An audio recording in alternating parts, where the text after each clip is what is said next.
What's up guys, back with another video, and recently I've been going back and playing some of the older Far Cry games, and today I'd like to go over some of what I think are among the best weapons in Far Cry 3. Now before we start, this video is going to include weapons from vanilla Far Cry 3 and not Blood Dragon. Also, I'm prioritizing weapons not only based on their stats, but also on whether they can be acquired on the Northern Island, aka Island 1, or the Southern Island, aka Island 2. Obviously, it's better if you can acquire these on the first island, rather than having to wait until much later in the game to acquire them. Also, I know that I typically make Borderlands and Fallout videos, but I would ask that if you do enjoy this video, be sure to leave a like, as it lets me know that you would like to see some more Far Cry.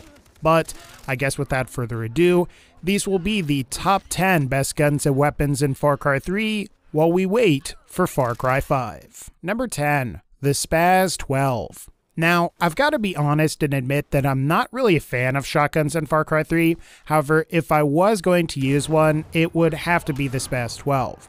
This is because all shotguns in this game pretty much have identical damage output, and the Spaz 12 just so happens to be a semi-automatic weapon.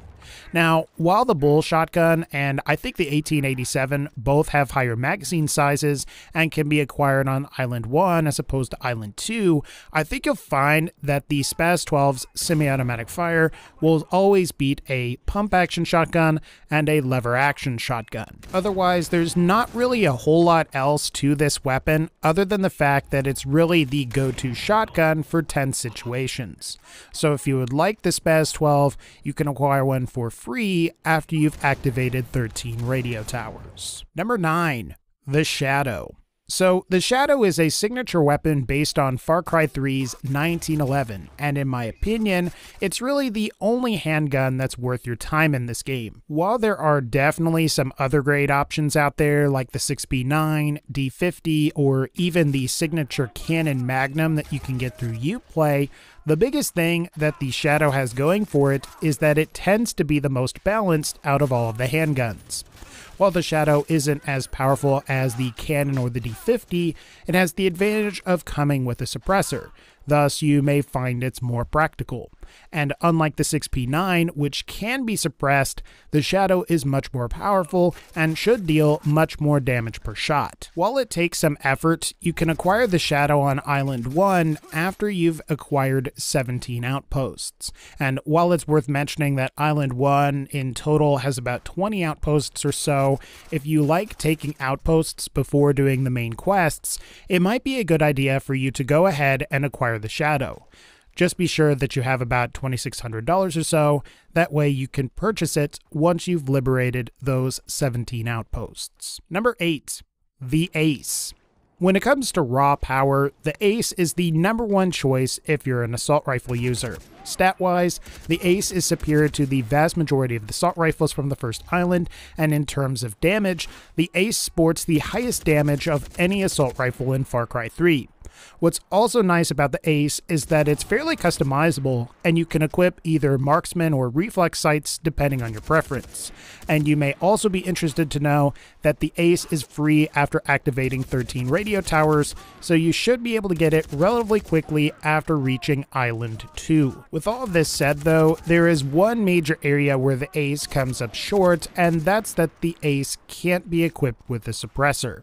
While I suppose you could make an argument that this isn't a big deal once you have the Merc uniform on Island 2, it's still an issue in general combat, as it always forces you to go loud and draw too much attention to yourself.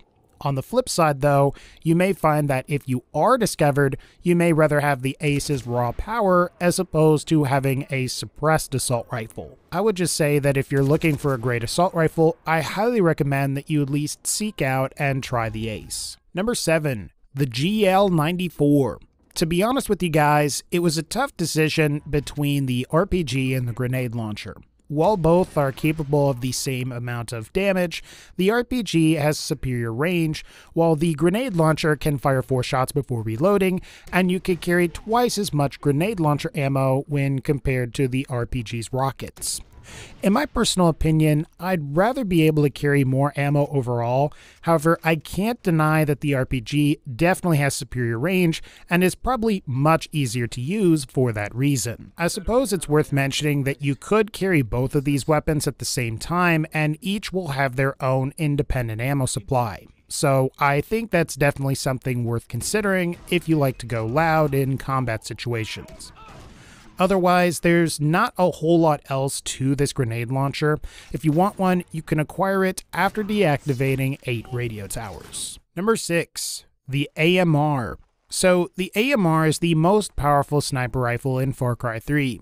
While it lacks a suppressor, the major advantage of the AMR is that it can be acquired as soon as Island 1, provided that you have found 20 relics, though you will have to pay an insane amount of money for it, clocking in at just $4,800. Now, the reason you would want to use the AMR is because of its ability to disable vehicles and because it can usually one-shot 99% of the other threats that you would encounter in this game.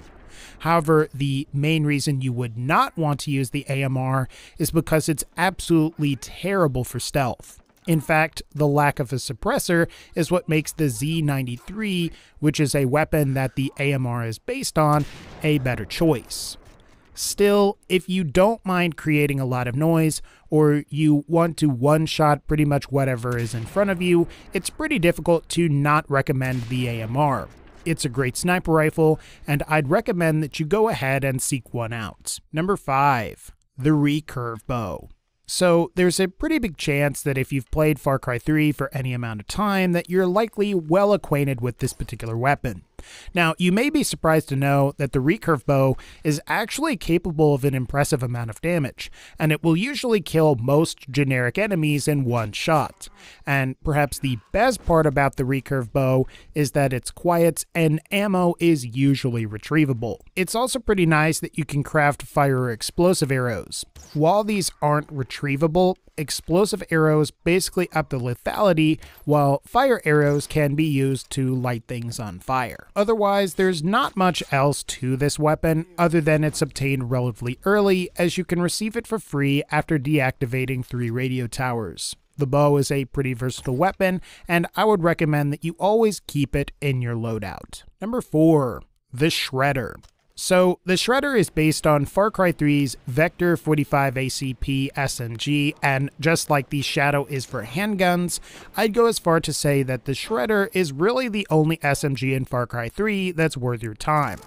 Not only is the Shredder the most powerful SMG in terms of raw power, but it also tends to be the most balanced when compared to Far Cry 3's Vector 45 ACP, as well as the BZ-19 SMG. It's also worth mentioning that the Shredder can be acquired earlier than both the standard Vector and BZ-9, as you will simply need to acquire 10 memory cards and have about $3,300 to spare. This means that the Shredder can be acquired as soon as Island 1, provided you're willing to capture several outposts and check the buildings for memory cards. With all of this said though, there are some downsides to the Shredder, and I would say that one of those downsides is the fact that the Shredder is an SMG in a game where the vast majority of enemies are carrying assault rifles. Thus, when you go to loot these enemies, you're usually getting assault rifle ammo as opposed to SMG ammo. You may also find that the BZ-19 or standard Vector are more desirable because both are more customizable, and the Shredder's optic in particular kind of sucks, and I wish you could change it in-game. Still, the Shredder is a phenomenal weapon and is highly recommended. Number 3.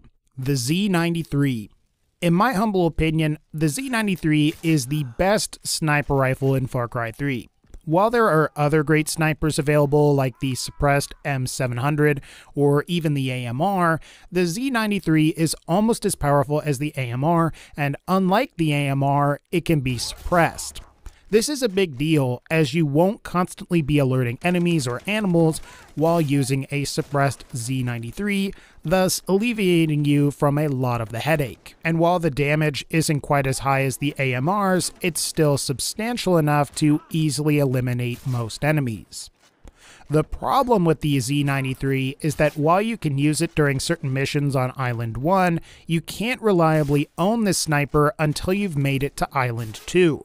This is because you either have to loot it off of a privateer or receive it for free by activating 15 radio towers. In contrast, the player can obtain either the M700 Predator or AMR on Island 1 and own both outside of certain story missions. But if you're looking for what is possibly the best sniper rifle in Far Cry 3, I'd say that a suppressed Z93 is probably the best sniper in the game. Number 2. The Ripper. The Ripper is a signature weapon that's based on the MKG, and sort of like the Shredder or Shadow, it is the only LMG type weapon in Far Cry 3 that's worth your time. That's not to say that the other LMGs available like the PKM, U100, or MKG are bad per se, it's just that the Ripper is substantially better than all of them. I guess to be fair, the standard MKG variant has better range and can be customized with a better optic. However, the Ripper ultimately exceeds it due to not only its superior fire rate, but also because of its larger magazine size. It's also worth mentioning that the Ripper can be acquired after completing 6 trials of the Rock Yacht, which basically means that you could potentially acquire it on Island 1, thus making the other choices for LMGs obsolete before you even arrive on Island 2. Otherwise, it's highly recommended that you acquire this weapon, as I can guarantee that you definitely won't regret it. And like I said, you'll just need to complete 6 trials of the Rock Yacht and then spend $4,200 in order to acquire it. And finally, number 1, the Bushman. Based on Far Cry 3's P416 assault rifle, the Bushman is arguably the most balanced out of all of the assault rifles in Far Cry 3. While it doesn't deal the most damage per shot, as the Bushman is eclipsed by the Ace assault rifle, it does have the advantage of being the only full auto assault rifle that has a suppressor.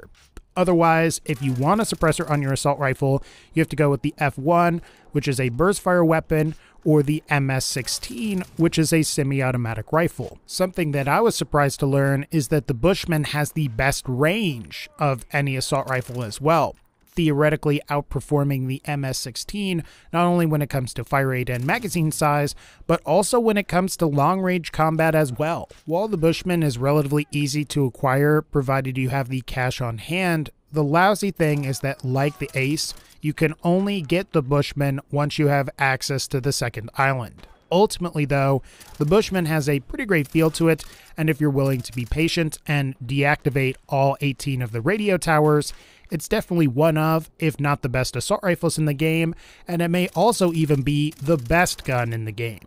Alright guys, I think that's going to pretty much wrap up this particular video. If you liked this Far Cry 3 video, feel free to leave a like, click the bell to join the notification squad, and as always, take care, and I'll see y'all next time.